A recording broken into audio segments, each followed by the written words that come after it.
Kenneth Kaunda, the president who chose a guitar over guns. Zambia is said to have won its independence not with blood, but with a guitar.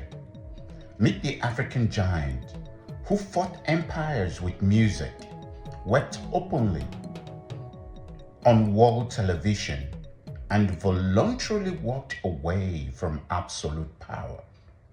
This is the wild, unbelievable, untold story of Kenneth Kaunda. In the 1950s, British ruled Zambia with an iron fist. They expected a bloody guerrilla war. Instead, Kenneth Kaunda marched through villages carrying a guitar. He wrote catchy freedom songs that ordinary people could sing.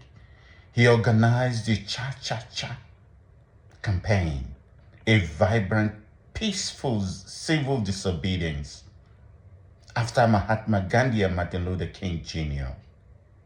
against the British in Zambia, against apartheid. He made independence a pop culture movement. The British couldn't arrest a melody. And by 1964, Zambia was set free, and Kaunda was its first president, only in Africa, in one's own country. But ruling was a roller coaster. Kaunda became famous for carrying a white handkerchief and crying during intense political speeches. Critics laughed, but his tears were real.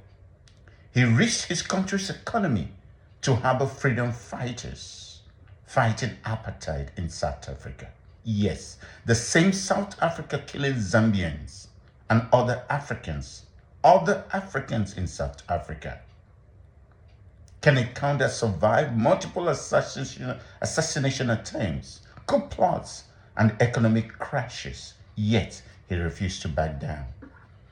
In 1991, public anger was boiling over, food shortages and unrest. Most dictators would have brought out the tanks. But what did KK do?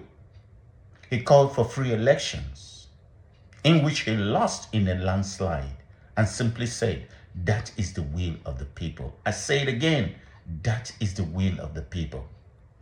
He packed his bags, picked up his guitar, and moved out of the state house.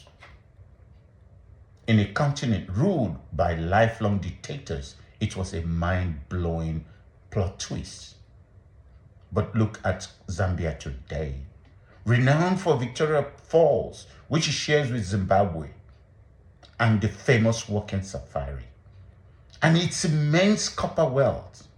It is celebrated as a bastion of political stability and democratic transition in Africa, all because of the example of one man when it counted most.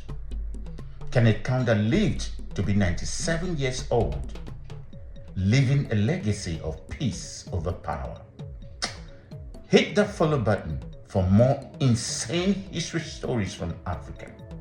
Like, subscribe, for this is the truth.